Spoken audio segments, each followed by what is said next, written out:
Gas trouble എന്ന് പറയുന്നത് ഒരു ഡയഗ്നോസിസ് ആണ്. ഒരിക്കലുമല്ല. ഗ്യാസ് ട്രബിൾ എന്ന് പറയുന്നത് ഒരു രോഗലക്ഷണമാണ്. ഒരുപക്ഷെ ഗ്യാസ് തന്നെ നിറയണമെന്നില്ല, വയറ്റിനകത്ത് ഗ്യാസ് തന്നെ നിറയണമെന്നില്ല ഈ ഗ്യാസ് ട്രബിൾ എന്ന് പേഷ്യൻ്റ് കംപ്ലയിൻറ്റ് ചെയ്യാൻ. അതൊരു ഫീലിംഗ് ആണ്. ചിലവർ വരെ തലമണ്ടയ്ക്ക് ഗ്യാസ് കയറി, എൻ്റെ കാലിൻ്റെ പാദത്തിൻ്റെ ഉള്ളിൽ ഗ്യാസ് കയറി എന്നൊക്കെ പറയും. അതൊക്കെ മെത്തുകൾ തന്നെയാണ്. നമ്മൾ ബ്ലോട്ടിംഗ് ഉണ്ടാകാം, ആമാശയത്തിനകത്തുള്ള ഗ്യാസ് കൂടുതലായിട്ടുണ്ട്. അത് കൂടുതൽ അസിഡിറ്റി ആയിട്ട് ബന്ധപ്പെട്ടാണ് ഇരിക്കുന്നത്. അപ്പം നമുക്ക് ഈ അസിഡിറ്റി അല്ലെങ്കിൽ ഈ ഗ്യാസ് ഈ അടുത്ത കാലത്ത് കേട്ട് കൂടുതലായിട്ടുണ്ടാകുന്നത് നമ്മുടെ ഭക്ഷണ രീതിയിലുണ്ടായ വ്യത്യാസങ്ങളാണ്. കഴിഞ്ഞ ഒരു പതിറ്റാണ്ടല്ല 2 പതിറ്റാണ്ട് കാലമായിട്ട് നമ്മുടെ ഭക്ഷണ രീതിയിൽ അതിഭയങ്കരമായ വ്യത്യാസം നമ്മൾ വരുത്തിയിട്ടുണ്ട്. അതുകൊണ്ട് ഈ ഉള്ള പ്രയാസങ്ങളും നമുക്കുണ്ടായിട്ടുണ്ട്. എല്ലാ ഹെർണിയകളും ഹാംലെസ് ആണ്. ഹെർണിയ ആക്ച്വലി എന്ന് പറഞ്ഞാൽ ഹാംലെസ് ആകാം. അത് ഒരിക്കലും നമുക്ക് നേരത്തെ പ്രെഡിക്റ്റ് ചെയ്യാൻ പറ്റത്തില്ല.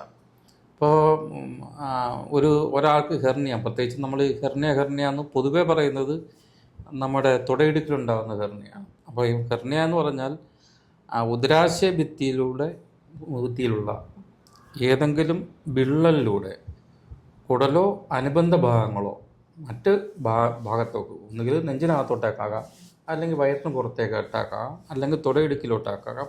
ഇപ്പം ഉദരാശയ ഭിത്തിയിൽ നിൽക്കേണ്ടുന്ന ഭാഗങ്ങൾ ഒരു വിള്ളലിലൂടെ പുറത്തു പോകുന്നതിനെയാണ് ഈ ഹെർണിയ എന്ന് പറയുന്നത്. അതൊരിക്കലും ചികിത്സിക്കലെന്ന് പറഞ്ഞുകൂടാ. കാരണം വെച്ചാൽ ഇങ്ങനെ കുടലോ അതിൻ്റെ അനുബന്ധ ഭാഗങ്ങളോ പുറത്ത് ഇറങ്ങിയിട്ട് ഒരു പക്ഷേ ഒരു തുമ്മലോ ചീറ്റലോ അല്ലെങ്കിൽ ഒരു വെയിറ്റ് എടുക്കുമ്പോഴോ അല്ലെങ്കിൽ ഒന്ന് എത്തിപ്പിടിക്കുമ്പോഴോ ഒരു പക്ഷേ ഈ കുടലിരുന്ന് ട്വിസ്റ്റ് ചെയ്യാൻ സാധ്യതയുണ്ട്. അതുകൊണ്ട് തന്നെയാണ് നമ്മൾ ഹെർണിയ കണ്ടാൽ സാധാരണ ഒരു സിംറ്റംസ് ഇല്ലെങ്കിൽ തന്നെയും ചികിത്സിക്കാൻ പറയുന്നത്.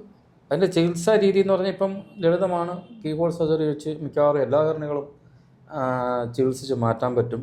പക്ഷേ അതിന് ചെയ്യുന്ന നമ്മളൊരു വല അല്ലെങ്കിൽ മെഷ് അവിടെ സ്ഥാപിക്കുകയും അത് വീണ്ടും പുറത്തേക്ക് പോകാതിരിക്കാനായിട്ട് നമ്മൾ ചില നടപടിക്രമങ്ങൾ അവിടെ ഉണ്ടാക്കുകയും ചെയ്യുകയാണ് ചെയ്യുന്നത്.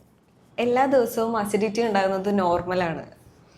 അസിഡിറ്റി ഒരിക്കലും നോർമൽ. ആസിഡ് ഞാൻ നേരത്തെ പറഞ്ഞു, അത് ഉൽപ്പാദിപ്പിച്ചുകൊണ്ടേയിരിക്കും. ആമാശയത്തിനകത്ത് അത് ഉൽപ്പാദിപ്പിക്കാനുള്ള സെൽസ് ഉണ്ട്, കോശങ്ങളുണ്ട്. ആ കോശങ്ങളിൽ നിന്നും ഈ ആസിഡ്, ഹൈഡ്രോക്ലോറിക് ആസിഡ് ഉൽപ്പാദിപ്പിച്ചുകൊണ്ടിരിക്കും. അത് ഒന്നുകിൽ അമിതമായ ആസിഡ് പ്രവാഹം, അല്ലെങ്കിൽ ഉപയോഗിക്കേണ്ട ആസിഡിന് ഉപയോഗിക്കുന്നില്ല, അതായത് ആഹാരം ചെല്ലുന്നില്ല. ഈ ഒരു അവസ്ഥയ്ക്കാണ് അസിഡിറ്റി എന്ന് പറയുന്നത്. അത് നോർമലല്ല. അതിനെ ഒന്നുകിൽ നമ്മുടെ ആഹാര നിയന്ത്രണത്തിലൂടെ നിയന്ത്രിക്കേണ്ടതാണ്, അല്ലെങ്കിൽ മരുന്ന് കഴിച്ച് നിയന്ത്രിക്കേണ്ടതാണ്. ഗട്ട് റിലേറ്റഡ് ഇഷ്യൂസിന്റെ അവസാനമാക്കി സർജറിയാണ് ലാസ്റ്റ് ഓപ്ഷൻ. അങ്ങനെയൊന്നുമില്ല. അപ്പോൾ നമ്മൾ ഗ്യാസ്ട്രോഎൻട്രോളജി തന്നെ രണ്ടായിട്ട് തിരിച്ചിട്ടുണ്ട്: medical gastroenterology and surgical gastroenterology. Medical gastroenterology കൂടുതലും ചെയ്യുന്നത് കൺസർവേറ്റീവ് മാനേജ്മെൻറ്റാണ്. അതായത് മരുന്നിലൂടെയും മറ്റു വിദ്യകളിലൂടെയും ഈ പ്രയാസങ്ങളെ നിയന്ത്രിച്ച് നിർത്തുക എന്നുള്ളതാണ്. മെഡിക്കൽ ഗ്യാസ്ട്രോഎൻട്രോളജി കഴിഞ്ഞ കുറേ കാലഘട്ടമായി തെറാപ്യൂട്ടിക് എൻഡോസ്കോപ്പി എന്ന് പറയുന്ന പ്രൊസീജിയർ ചെയ്യുന്നുണ്ട്. അതായത് എൻഡോസ്കോപ്പിയുടെ വഴി ചില സർജറികൾ അവർക്ക് ചെയ്യാൻ പറ്റും, അല്ലെങ്കിൽ മെഡിക്കൽ ഗ്യാസ്ട്രോഎൻട്രോളജിസ്റ്റ് ചെയ്യും.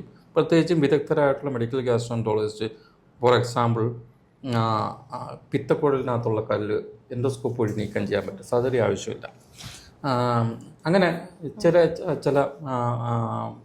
സർജറികൾ എൻഡോസ്കോപ്പ് വഴി ചെയ്യുക, അത് മെഡിക്കൽ ഗ്യാസ്ട്രോഎൻട്രോളജിസ്റ്റ്. അതായത് നമ്മൾ പ്രത്യക്ഷത്തിൽ സ്കിന്ന് തുറന്ന് ഒരു സർജറി ചെയ്യുന്നില്ല, പക്ഷേ എൻഡോസ്കോപ്പിയിലൂടെ അതേ സർജറി നമ്മളും ചെയ്യുന്നുണ്ട്.